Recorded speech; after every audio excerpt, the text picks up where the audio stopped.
গল্পটা হচ্ছে ১৯৭৬ সালের। মধ্যবয়সী এই মহিলাটির নাম জিয়ান। সে মা এবং বোনের সাথে কুইংডাও নামের চীনের এক প্রত্যন্ত গ্রামে বসবাস করে। তার দুটো কন্যা সন্তান রয়েছে। তার স্বামী থাকে চাংচাও নামের এক অন্য শহরে। সে জিয়ানকে নিজ পরিবারের অমতে বিয়ে করেছিল, তাই এত বছর জিয়ানকে মায়ের বাড়িতেই থাকতে হয়েছে। তবে অবশেষে তার স্বামী তাদের নিয়ে থাইল্যান্ডে গিয়ে সেটেল হবে, তাই জিয়ান বাচ্চাদের নিয়ে তার স্বামীর কাছে অর্থাৎ চাংচাও শহরের উদ্দেশ্যে রওনা হবে আগামীকাল। যাওয়ার আগে শেষবারের মতো সবাই একসাথে ডাম্পলিং বানায়। এই খাবারটা তার মায়ের খুব পছন্দের। তিনি খুব সুস্বাদুভাবে ডাম্পলিং তৈরি করেন, তবে জিয়ানের ডাম্পলিং আরো বেশি টেস্টি হয়। এরপর তার এক আন্টি এসে ইয়াংজিং নামের তার এক কাজিনের ফোন নম্বর দেয়। জিয়ানের সেই কাজিন হংকং শহরে থাকে। যে কোনো প্রয়োজনে জিয়ান তার সাহায্য নিতে পারবে। এরপর দিন সে বাচ্চাদের নিয়ে চলে আসে চাংচাও শহরে। স্টেশনে তার স্বামী মিস্টার হানজো তাকে রিসিভ করতে আসে। জিয়ান দেখে তার শাশুড়িও এসেছে স্টেশনে। তিনি এমন এক কথা বলেন যা শুনে জিয়ান কান্না করে দেয়। তিনি বলেন, কয়েক বছর আগে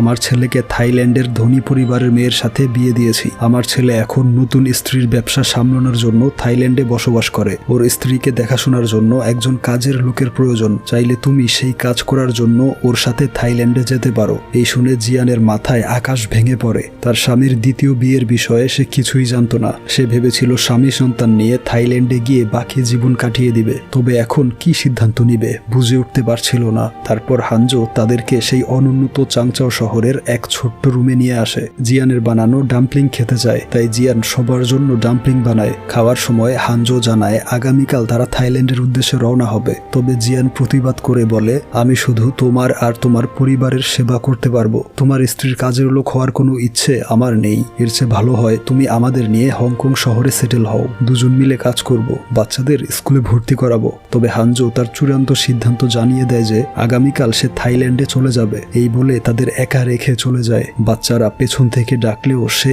আর ফিরে তাকায় না। জিয়ান ভেবে পায় না সে এখন কি করবে। ফিরে গেলে তার মা এসব শুনে খুব কষ্ট পাবে, আর এই অপরিচিত শহরে কিভাবে টিকে থাকবে।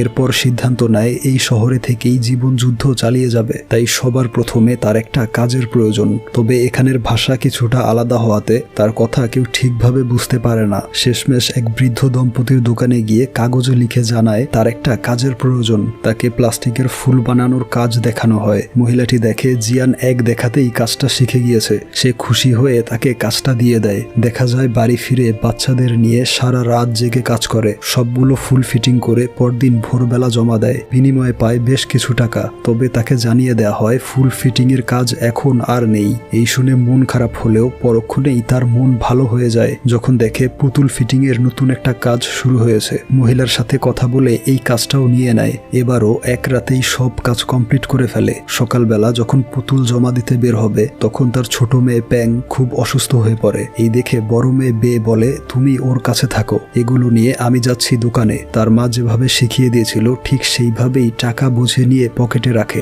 এরপর নতুন কাজ নিয়ে বাড়ির দিকে যাচ্ছিল, কিন্তু রাস্তা ভুল করে অন্য দিকে চলে যায়। এদিক সেদিক ঘুরেও রাস্তা খুঁজে পাচ্ছিল না। ভয়ে দৌড়াতে গিয়ে উল্টে পড়ে যায়। আর এই দিকে জিয়ান তার মেয়ের জন্য চিন্তিত হয়ে পড়ে। অনেক বেলা হয়ে গেলেও এখনো কেন ফিরে আসছে না তা দেখার জন্য সে চলে আসে সেই দোকানে। জানতে পারে তার মেয়ে এসেছিল এবং অনেক আগেই চলে গিয়েছে। তাই জিয়ান বাড়িতে চলে আসে, দেখে বে ফিরে এসেছে। সে প্রচন্ড রেগে গিয়ে চিৎকার চেঁচামেচি আর মারধর করে। তখন ছোট মেয়ে বলে বে রাস্তায় হারিয়ে অন্য জায়গায় চলে গিয়েছিল এবং পড়ে গিয়ে আঘাত পেয়েছে। এই শুনে জিয়ান তাকে জড়িয়ে ধরে। এর কিছুক্ষণ পর দোকানের বৃদ্ধ দম্পতি এসে জানায় এই এরিয়াতে পুলিশ ঢুকেছে চেকিং করার জন্য। এই বলে তার পেপারস চেক করে দেখে এই শহরে থাকার স্টে পারমিটের ডেট এক্সপায়ার হয়ে গিয়েছে। তাদের এখনই পালিয়ে যেতে হবে হংকং এর উদ্দেশ্যে। তখন জিয়ান তার আন্টির দেয়া সেই নম্বরে অর্থাৎ তার কাজিন ইয়াংজিং এর কাছে ফোন করে। এরপর ব্যাগ গুছিয়ে দ্রুত বেরিয়ে পড়ে। সেই বৃদ্ধ দম্পতি তাদের একটা বোটে উঠিয়ে দেয়। জিয়ান এবং তার বাচ্চারা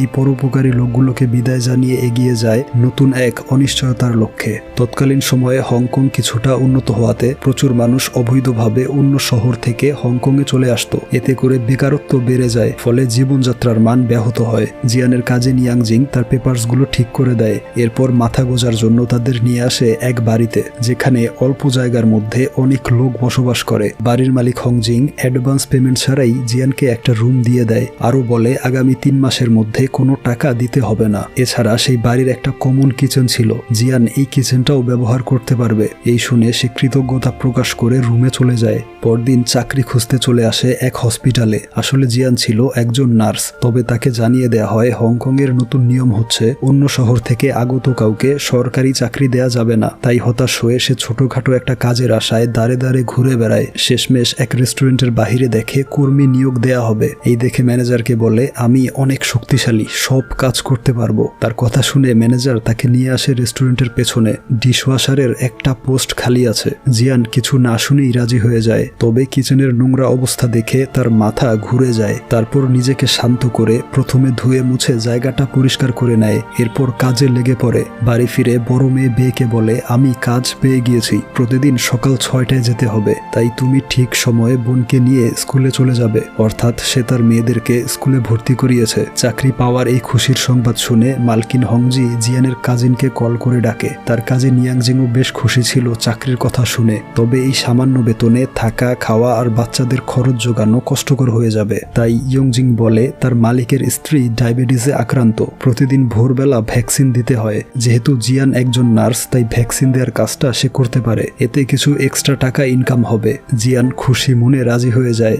এরপর থেকে প্রত্যেক দিন ভোর 4টায় ঘুম থেকে ওঠে। প্রথমে তাদের ধর্ম অনুযায়ী মালকিন হংজির মূর্তিকে প্রার্থনা করে, তারপর ভ্যাকসিন দিতে চলে আসে। তা শেষ করে যায় রেস্টুরেন্টের ডিশওয়াশ করতে। এভাবেই তার জীবন যুদ্ধ চলতে থাকে। যেহেতু সে খুব ভোরবেলা ওঠে, তাই একদিন অন্ধকারের মধ্যে একজনের সাথে ধাক্কা লেগে যায়। সেই লোকটা তাকে অনেক কথা শোনায়। এই শুনে সেখানের একটা লোক, যিনি এই বাড়ির লন্ড্রির কাজ করে, সে তার লাইট জ্বালিয়ে দেয়। এই দেখে জিয়ান গভীর শ্রদ্ধার সাথে তাকে ধন্যবাদ জানায়। দেখা যায় প্রথম মাসের বেতন পেয়ে কিছু টাকা তার মায়ের কাছে পাঠায়, কারণ জিয়ান ছিল তার পরিবারের একমাত্র উপার্জনকারী। টাকা না দিলে তার মা আর বোন অসহায় হয়ে পড়বে। বাড়িতে টাকা পাঠাতে গিয়ে এখানের সম্পূর্ণ বাড়ি ভাড়া দিতে পারে না। তবে মালকিন হংজি খুব ভালো একজন মানুষ, ওই অল্প টাকাই খুশি মনে রেখে দিত আর বলতো, যখন পারো অল্প অল্প করে পরিশোধ করে দিও। আশেপাশে এত ভালো মানুষ পেয়ে জিয়ান খুব খুশি ছিল। তার বাচ্চারা কার্টুন দেখতে গেলে হংজি সাইডে সরে গিয়ে দেখতে দিত। সেখানে আরো থাকতো দুজন সুন্দরী মেয়ে, যারা মডেল হওয়ার জন্য চেষ্টা করছিল। সবাই জিয়ান আর বাচ্চাদের ভালোবাসতো, শুধু এই মানুষটা ছাড়া, যে ছিল খুবই বদমেজাজি, নিজে কোনো কাজ করে না, স্ত্রীর টাকায় চলে। এরপরেও মেয়েটাকে সারা দিন মারধর করে, কারণ তার স্ত্রী রাত জেগে বাহিরে কাজ করত। সে ভাবতো তার স্ত্রী কোনো খারাপ কাজ করছে। তবে এর প্রতিবাদ করে তার পাশের রুমের লোকটা, যে তার স্ত্রীকে চাকরি দিয়েছিল ট্রাম স্টেশনে। সে বলে, তোমার স্ত্রী খুব পরিশ্রমী আর ভালো একজন মেয়ে, একটু বেশি টাকা ইনকাম করার জন্য সে রাত জেগে ট্রাম পরিষ্কারের কাজ করে। আর এই কথাবার্তা শুনে জিয়ান তার পিছু করে। নিচে এসে বলে সেও রাতের বেলা ট্রাম পরিষ্কারের কাজ করতে চায়। ভ্যাকসিন দিয়ে আর ডিশওয়াশ করে যথেষ্ট টাকা পায় না, তাই আরো একটা কাজের প্রয়োজন। লোকটা আশ্বস্ত করে কাজের ব্যবস্থা করে দিবে। ওইদিকে উপরতলায় তার ছোট মেয়ে প্যাং সেই বদমেজাজি লোকটার সাথে ধাক্কা খায়। লোকটা রেগে গিয়ে তাকে মারতে শুরু করে। এই দেখে বে তার মাকে ডেকে নিয়ে যায়। লোকটা জিয়ান এবং তার বাচ্চাদের বাজে কথা বলে। এই শুনে জিয়ান তাকে মারতে শুরু করে। তখন হংজি তাদেরকে ছাড়িয়ে লোকটাকে শেষবারের মতো সাবধান করে দেয়। জিয়ান বাচ্চাদের নিয়ে ছাদে চলে আসে। প্যাং বলে, আমরা গরিব, গ্রাম থেকে এসেছি, আর তুমি রেস্টুরেন্টের ডিশওয়াশার, তাই আমার নতুন স্কুলের বন্ধুরাও অনেক বাজে কথা বলে খেপায়। এই শুনে জিয়ান প্রচন্ড কষ্ট পেলেও নিজেকে সামলে বলে, আমরা এখানে নতুন, তাই ওরা এসব বলে, আর খুব শীঘ্রই তোমার মা ভালো একটা চাকরি খুঁজে নেবে, তখন সবাই তোমাকে ভালোবাসবে। এই বলে তাদের সাথে যখন দুষ্টুমি করছিল, তখন একজন লোক সেই ছাদে আসে। সে জানায় সে থাকে এই ছাদের চিলেকোঠায়। এই শুনে জিয়ান ক্ষমা চেয়ে চলে যেতে নেয়। লোকটা বলে, তোমাদের যখন ইচ্ছে ছাদে আসতে পারো, আমার নাম জ্যাং হলেও সবাই ডাকে আঙ্কেল ডেজার্ট। বাচ্চারা কৌতূহলী হয়ে জিজ্ঞেস করে, কেন এমন নামে ডাকা হয়? জ্যাং বলে, আমি মিষ্টি জাতীয় খাবার বিক্রি করি, এই কারণে আমার নাম হয়ে গিয়েছে আঙ্কেল ডেজার্ট। এই বলে তাদেরকে ডেজার্ট খাওয়ানোর আমন্ত্রণ জানায়, আর তারা লোকটার জিনিসপত্র এগিয়ে দিতে সাহায্য করে। এরপর দেখা যায় নতুন বছরের আগমন উপলক্ষে হংকং শহরে এখন উৎসব মুখর পরিবেশ। এরপর তার মায়ের উদ্দেশ্যে একটা চিঠি লিখে। তবে জিয়ানের বোন সেই চিঠির স্ট্যাম্প দেখে বলে, জিয়ান এখনো হংকং শহরে কি করছে, থাইল্যান্ডে যাচ্ছে না কেন? জিয়ান চিঠিতে মিথ্যে লিখেছিল যে তার শাশুড়ি খুব অসুস্থ, তাই এখনো তারা হংকং শহরে রয়ে গিয়েছে, খুব শীঘ্রই থাইল্যান্ড চলে যাবে। অথচ তার স্বামী তাদেরকে চিরদিনের জন্য একা রেখে চলে গিয়েছিল, আর সে এখন সংসার চালানোর চালানোর জন্য একসাথে 3টা চাকরি করছে। সারাদিন হাড় ভাঙা পরিশ্রম করে রাতের বেলা ট্রাম পরিষ্কারের চাকরিটাও নিয়েছে। ওইদিকে বাড়িতে বাচ্চাদের দেখাশোনা করত হংজি। এরপর নতুন বছর উপলক্ষে সবাইকে ডাম্পলিংস খাওয়ায়। তার বানানো সুস্বাদু ডাম্পলিং খেয়ে সবাই খুব প্রশংসা করে। ট্রামে চাকরি দেয়া সেই বয়স্ক লোকটা তার বাচ্চাদের জন্য খেলনা নিয়ে আসে। তারপর নিচে গিয়ে নতুন বছর উদযাপন করে তারা। এভাবেই বেশ কিছু সময় কেটে যায়। একদিন জিয়ান ডিশ ওয়াশ করে নেয়ার সময় ধাক্কা খেয়ে পড়ে যায়, কিন্তু অনেক চেষ্টা করেও উঠতে পারছিল না। তারপর রাতের বেলা ট্রামে কাজ করার সময় প্রচন্ড ব্যথা অনুভব করে। তারপর বহু কষ্টে রাস্তা দিয়ে হেঁটে এসে হামাগুড়ি দিয়ে বাড়ির সিঁড়ি বেয়ে ঘরে চলে আসে। মায়ের এই অবস্থা দেখে বাচ্চারা সবাইকে ডেকে আনে। হংজি তাকে দ্রুত হসপিটালে পাঠিয়ে দেয়। ডক্টর জানায় তার মেরুদণ্ডে ফাটল ধরেছে, এত পরিশ্রমের কাজ করতে পারবে না এবং কয়েকদিন হসপিটালে বিশ্রামে থাকতে হবে। জিয়ান বলে, ব্যথা কমার ওষুধ দিয়ে দিন, আমার 2টো সন্তান রয়েছে, কাজ না করলে তাদের না খেয়ে থাকতে হবে। এরপর তাকে কয়েকদিন হসপিটালে থাকতে হয়। তখনও হংজি তার বাচ্চাদের দেখাশোনা করত। এরপর বাড়ি ফিরে আসলেও বহুদিন সে ঠিকভাবে চলাফেরা করতে পারত না। নিয়ম অনুযায়ী সে রেস্টুরেন্ট থেকে কিছু টাকা পাবে চিকিৎসা খরচ বাবদ। এই দুর্দিনে ওই টাকাটা পেলে বেশ কিছুদিন সংসার চালাতে পারত। তবে ম্যানেজার তাকে সরাসরি না করে দেয়, কোনো টাকা দিতে পারবে না। উল্টো তাকে অসুস্থতার ভান করে থাকা লোভী বলে অপমান করে। এদিকে বয়স্ক লোকটা জানায় ট্রামের মালিক সিদ্ধান্ত নিয়েছে অন্য শহর থেকে আসা বহিরাগতদের কাজে রাখা হবে না, অর্থাৎ রাতের ট্রাম পরিষ্কারের চাকরিটাও চলে যায়। সব মিলিয়ে প্রচন্ড হতাশা আর চরম দুর্ভোগে পড়ে যায় জিয়ান। বাচ্চাদের খাওয়ানোর মতো টাকাটাও তার কাছে ছিল না। সিদ্ধান্ত নেয় ছাদ থেকে লাফ দিয়ে জীবন শেষ করে দিবে। ঠিক তখনই তার ছোট্ট মেয়েটা এসে একটা ছড়া বলতে শুরু করে। বাচ্চাদের মুখের দিকে তাকিয়ে সিদ্ধান্ত বদলে নেয়। তারা জিজ্ঞেস করে, তোমার কি হয়েছে? জিয়ান বলে, আমি খুব ক্লান্ত, জীবন যুদ্ধে হেরে যাচ্ছি। তাদের সমস্ত কথা পাশ থেকে শুনতে পায় সেই ডেজার্ট আঙ্কেল। সে বাচ্চাদের ডেকে বলে, এখন থেকে আমি তোমাদের খাওয়াবো। এই শুনে জিয়ান চরম কৃতজ্ঞতায় কান্না শুরু করে। এরপর সে তাদের জন্য রান্না করে, তার সুস্বাদু ডেজার্ট খেতে দেয়। তখন জিয়ান জিজ্ঞেস করে, আপনি এগুলো কোথায় বিক্রি করেন? সে বলে, সমুদ্র বন্দরের সামনে। পরদিন ভোরবেলা তাকে নিয়ে আসে সেই সমুদ্র বন্দরে। বলে, আমরা প্রতিদিন 6:30টায় এখানে চলে আসি। এখানে fried chicken, fish ball, soup সহ বিভিন্ন ধরনের খাবার বিক্রি করা হয়, তবে কেউ ডাম্পলিং বিক্রি করে না। তুমি খুব ভালো ডাম্পলিং বানাতে পারো, তোমার উচিত এই বিজনেসটা শুরু করা। আঙ্কেল ডেজার্টের সেই আইডিয়া অনুযায়ী জিয়ান প্রথমে তার রিংটা বিক্রি করে। তারপর উকিলের সাহায্যে রেস্টুরেন্টের ম্যানেজার থেকে প্রাপ্য টাকা বুঝে নেয়। পরদিন আঙ্কেল ডেজার্ট তাকে নিয়ে আসে পুরনো মালামাল ক্রয় বিক্রয়ের বাজারে। সেখান থেকে একটা পুরনো কার্ট বা বহনযোগ্য দোকান কেনে। এছাড়া প্রয়োজনীয় সব জিনিসপত্র কিনে নেয়। এরপর ডাম্পলিং বানানোর জন্য মাংস আর ডিম কেনে। তারপর দিন ভোরবেলা চলে আসে সেই বন্দরে। আঙ্কেল ডেজার্ট সবার সাথে তার পরিচয় করিয়ে দেয়। কিছুক্ষণ পর কাস্টমারের ভিড় শুরু হয়। সবাই ঠিকঠাক বিক্রি করলেও কেউ জিয়ানের ডাম্পলিং কেনে না, কারণ ওই শহরের কেউ এই খাবারটা সম্পর্কে জানতো না। এছাড়া সে খুব একটা কনফিডেন্ট ছিল না। তখনই পুলিশ এসে তাদের সবাইকে তাড়িয়ে দেয়।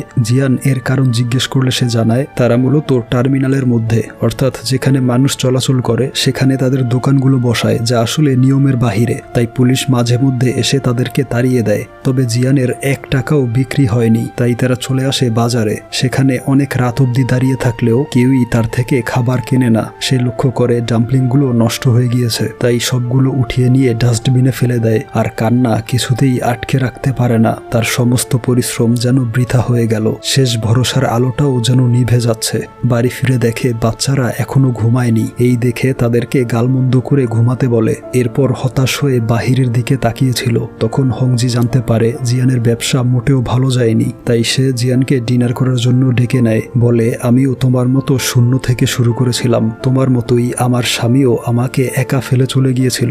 আজকে ছিল তোমার ব্যবসার প্রথম দিন। মানুষ একদিনেই সফল হতে পারে না। চেষ্টা করে যাও, আমি বিশ্বাস করি তুমি সফল হতে পারবে। প্রয়োজনে আমাকে তোমার অ্যাসিস্ট্যান্ট হিসেবে রাখো। আমার কর্কশ কণ্ঠস্বর দিয়ে সব কাস্টমার ডেকে নিয়ে আসবো।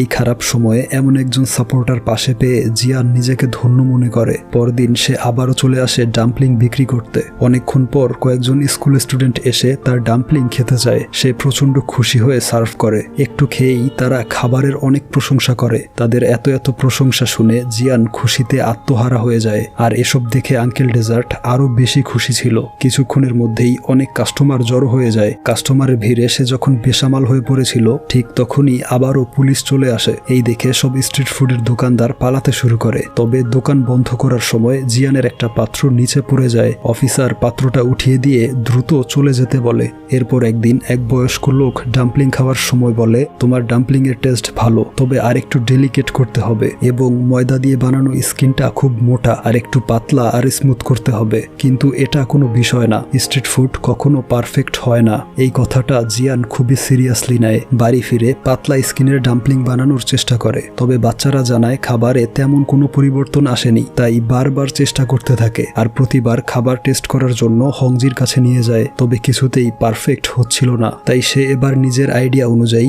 লবণ মিশ্রিত পানি ব্যবহার করে, আর এবার তার ডাম্পলিং হয় আগের চেয়ে অনেক বেশি টেস্টি আর পারফেক্ট। এভাবেই ধীরে ধীরে তার বিক্রি বাড়তে থাকে। স্কুল বন্ধের দিনে তার বাচ্চারাও কাজে সাহায্য করত। কয়েকদিনের মধ্যেই সেই এলাকায় তার ডাম্পলিং এর সুনাম ছড়িয়ে পড়ে। একদিন সেই এলাকার ডন সাঙ্গোপাঙ্গ নিয়ে চলে আসে। এখানে ব্যবসা করতে হলে প্রতি মাসে তাদেরকে চাঁদা দিতে হয়। গুন্ডাদের একজন জিয়ানের মেয়েকে নিয়ে যেতে চাইছিল। এতে সে প্রচন্ড রেগে গিয়ে ছুরি নেয় লোকটাকে মারার জন্য। আর এই রাগ দেখে ডনের মনে পড়ে যায় তার মায়ের কথা। তার মাও জিয়ানের মতো তাদেরকে আগলে রেখেছিল ছোটবেলায়। সে জিয়ানের কাছে ডাম্পলিং খেতে চায়। খাওয়ার পর তার লোকজনকেও খাওয়াতে বলে। সবাই খেয়ে একদম মুগ্ধ হয়ে যায়। ডন তার অ্যাসিস্ট্যান্টকে বলে, আমাদের সমস্ত বিল পরিশোধ করে দাও। অ্যাসিস্ট্যান্ট তখনই টাকা বের করে সর্বমোট 20 প্লেট ডাম্পলিং এর দাম দিয়ে দেয়। ডন আরো বলে, কয়েকদিন পর মায়ের জন্মদিন উপলক্ষে 500 পিস ডাম্পলিং এর অর্ডার করে গেলাম। এই শুনে জিয়ান তাকে ধন্যবাদ জানায়। তারপর একদিন আবারও পুলিশ আসে। এবার সবাইকে অ্যারেস্ট করে নিয়ে যায়, সাথে তাদের গাড়িগুলোকেও নিয়ে এসেছিল।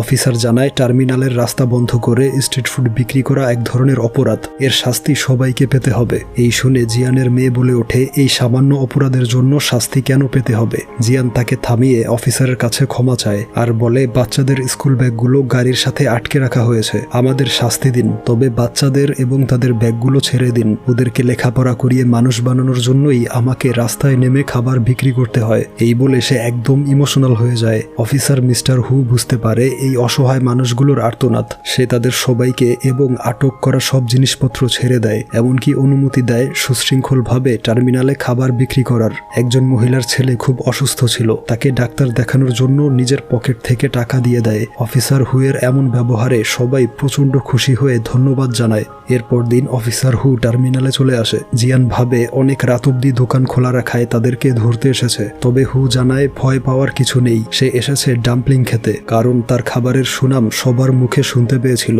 খাবার খেয়ে সেও অনেক প্রশংসা করে, আরও বলে এই শহরে ডাম্পলিং পাওয়া যায় না, এই খাবারটা বেশি জনপ্রিয় তার গ্রাম কুইংডাওয়ে। এই শুনে জিয়ান জানায় সেও কুইংডাও গ্রাম থেকেই এসেছে। এরপর অফিসার তার বাচ্চাদের জন্য অনেকগুলো ডাম্পলিং পার্সেল করে দিতে বলে। টাকা পরিশোধ করে বিদায় নিয়ে চলে যায়। তারপর প্রায় 5 বছর অতিবাহিত হয়। বর্তমানে সেই বন্দরটা অচল হয়ে পড়েছে। জিয়ান একটা কাগজে লিখে যায়, এখন থেকে তার সুস্বাদু ডাম্পলিং পাওয়া যাবে অ্যামিউজমেন্ট পার্কের পাশে। দেখা যায় সেখানে ছোটখাটো একটা দোকান খুলেছে জিয়ান, এবং তার ডাম্পলিং এর জনপ্রিয়তা আগের থেকে আরো বেড়েছে। লোকজন লাইন ধরে দাঁড়িয়ে থাকে। যেখানে একজন জাপানিজ লোক এসেছিল, বাকিদের মতো সেও এই ডাম্পলিংস এর ফ্যান হয়ে যায়।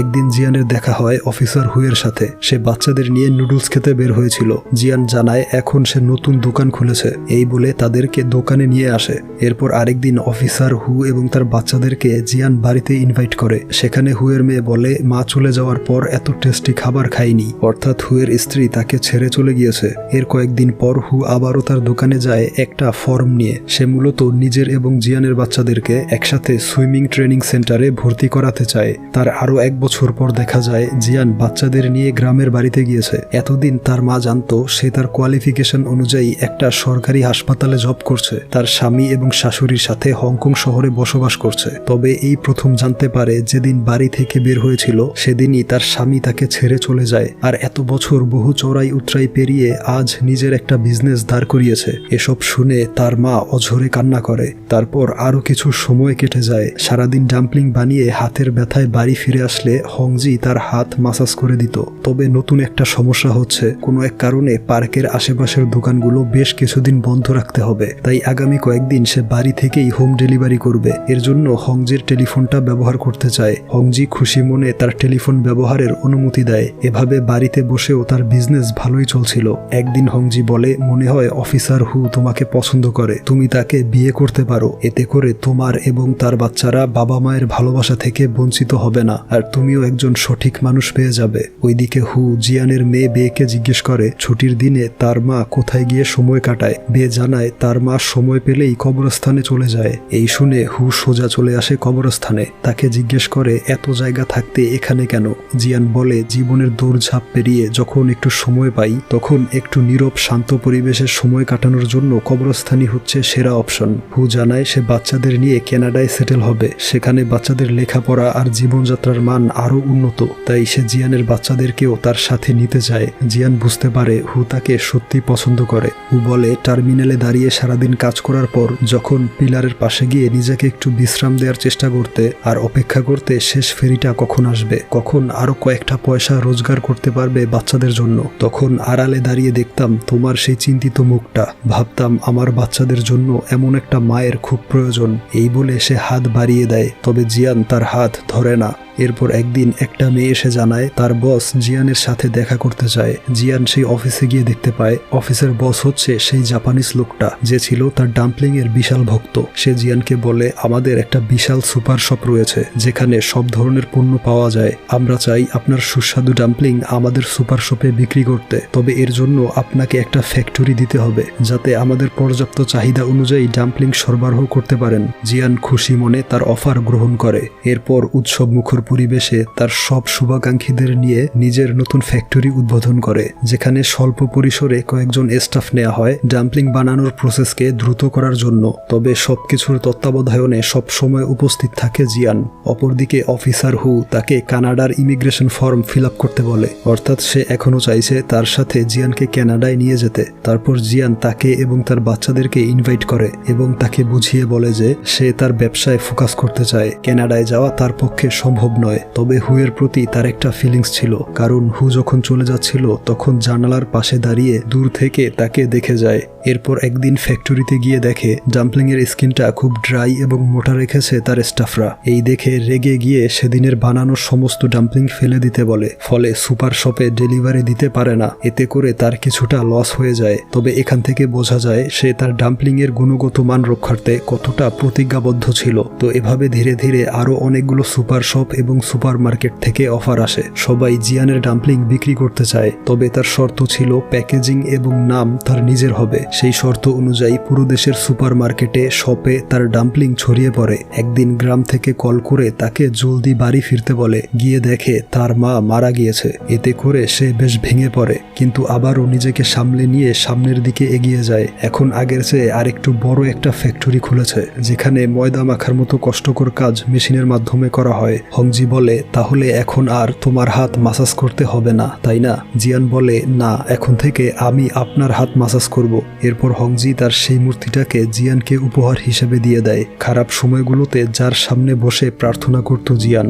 এরপর একদিন বাড়ি ফেরার পথে রাস্তার পাশে এক হতদরিদ্র লোককে দেখতে পায় যে এখানে বোতল কুড়াতে এসেছিল। জিয়ান লোকটার কাছে গিয়ে ভালো করে লক্ষ্য করে দেখে। তাকে দেখতেই সে খুশিতে আত্মহারা হয়ে যায়, কারণ এই লোকটা হচ্ছে আঙ্কেল ডেজার্ট। সে অন্য শহরে চলে গিয়েছিল এবং আজ অনেক বছর পর তাকে খুঁজে পেয়ে ফ্যাক্টরিতে নিয়ে আসে। জিয়ান বলে এখন থেকে আমি আপনার সেবা করব, আপনি আমাদের সাথেই থাকবেন, কারণ জীবনের সবচেয়ে খারাপ সময়ে আপনি বাবার মতো আমার পাশে দাঁড়িয়েছিলেন। আমি আপনার কাছে চিরকৃতজ্ঞ।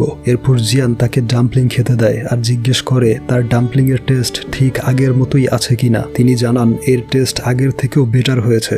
তারপর একদিন একটা বাচ্চাকে বার্গার খেতে দেখে ফ্যাক্টরির সবার জন্য কিনে আনে। তারপর সবাইকে বলে এই বার্গার হচ্ছে আমেরিকান একটা খাবার যা এখন আমাদের এই শহর পর্যন্ত পৌঁছে গিয়েছে, তাই আমি চাই আমার ডাম্পলিং ঠিক একইভাবে পৃথিবীর সমস্ত শহরে পৌঁছে যাবে। জিয়ানের এই স্বপ্ন বাস্তবায়ন করতে তার মেয়ে তাকে একটা আইডিয়া দেয়, যা হচ্ছে তার বন্ধুর একটা কোম্পানি রয়েছে যারা ফ্রোজেন পদ্ধতিতে এক দেশের খাবার বিভিন্ন দেশে পৌঁছে দেয়। জিয়ান মেয়ের কথায় রাজি হয়ে সেই কোম্পানির সাথে ডিল করে, যার ফলে তার ডাম্পলিং ইন্টারন্যাশনাল ব্র্যান্ডিং এর মাধ্যমে সব দেশে ছড়িয়ে পড়বে। সেদিন স্পিচ দেওয়ার সময় বলে আজ আমার স্বপ্ন পূরণ হয়েছে, আর এই স্বপ্ন পূরণের পেছনে অবদান রাখা প্রত্যেকটা মানুষকে ধন্যবাদ জানাই। ধন্যবাদ সেই বয়স্ক দম্পতিকে যারা আমাকে বিশ্বাস করে কাজ দিয়েছিল এবং এই শহরে আসতে সাহায্য করেছিল। আরো ধন্যবাদ জানাই আমার কাজিন ইয়াংজিংকে যে আমার অনেক উপকার করেছে। ধন্যবাদ মালকিন হংজিকে যে বিনা পয়সায় তার বাড়িতে থাকতে দিয়েছে। বড় বোনের মতো আগলে রেখেছে আমাকে এবং আমার সন্তানদেরকে যখন আমি সবচেয়ে বেশি অসহায় ছিলাম। সেই বয়স্ক লোকটাকেও ধন্যবাদ যে আমাকে এক্সট্রা উপার্জনের জন্য ট্রাম পরিষ্কারে চাকরি দিয়েছিল। আঙ্কেল ডেজার্টের কথা না বললেই নয়, যখন বাচ্চাদের মুখে খাবার তুলতে না পেরে আত্মহত্যা করতে গিয়েছিলাম, তখন সে আমার বাচ্চাদেরকে খাবার দিয়েছিল, ডাম্পলিং বিক্রি করার আইডিয়া দিয়েছিল, সবসময় ছায়ার মতো পাশে ছিল আঙ্কেল ডেজার্ট। এমনকি সেই পুলিশ অফিসার মিস্টার হুকেও ধন্যবাদ, যে অনুমতি না দিলে আমরা সেই টার্মিনালে ব্যবসা করতে পারতাম না। এরপর সেই মেয়েদেরকে নিয়ে সেই বন্দরে চলে আসে, অতীতের স্মৃতিগুলো মনে করতে থাকে, যেখানে কিছু স্কুল স্টুডেন্ট প্রথমবারের মতো তার থেকে খাবার কিনেছিল, যেখান দিয়ে পুলিশের ভয়ে পালিয়ে বেড়াতো, যেখানে এক বয়স্ক লোক বলেছিল তার ডাম্পলিং এর পরিবর্তন আনা উচিত, স্কিনটা আরেকটু পাতলা করা উচিত। এরপর সেই পিলারের পাশে গিয়ে দাঁড়ায়, যেখানে পিঠ ঠেকিয়ে দাঁড়িয়ে থাকতো শেষ ফেরির অপেক্ষায়। জীবন মানুষকে কত কিছু দেখায়, কত কিছু শেখায়, চেষ্টা করলে কতটা নিচ থেকে কতটা উপরে যেতে পারে একটা মানুষ। এসব ভেবে তারা তিনজন অঝরে কান্না করতে থাকে। এই গল্পটা ছিল জিয়ান নামের এক চাইনিজ মেয়ের সত্য ঘটনা, যে ডাম্পলিংকে পুরো পৃথিবীতে জনপ্রিয় করেছিল, তাই তাকে খেতাব হিসেবে নাম দেওয়া হয়েছিল ডাম্পলিং কুইন। পরবর্তীতে 2019 সালে জিয়ানের মৃত্যু ঘটে, তবে চীনের ইতিহাসের পাতায় স্বর্ণাক্ষরে লেখা হয়ে যায় তার নাম, জিয়ান দ্য ডাম্পলিং কুইন।